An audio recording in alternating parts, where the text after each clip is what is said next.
So now we come to the question, which is, what is the Qatari influence on Trump?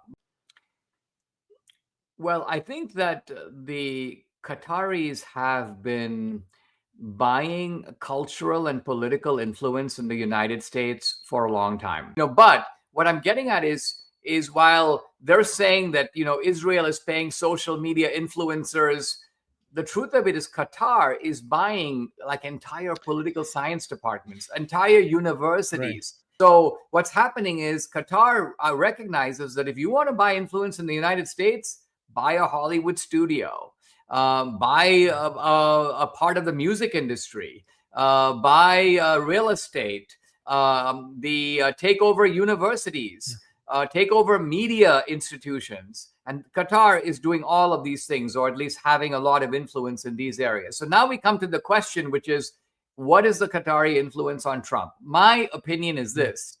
It's not that Trump can be bought with Qatari money, but I think Trump thinks that because he is the great real estate like mafia boss, that he can cut these deals with all these people. And even though they are dubious and shady characters and they may have their own agenda, Trump's view is you can't outsmart me. You're not going to tell me what to do. Yes, I can take your plane and I'm still going to do whatever I want. So I think Trump thinks that he is free of this kind of influence.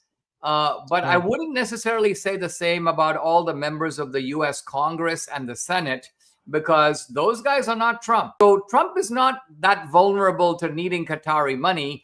But there are congressmen and senators whose campaigns could sure use an infusion of cash.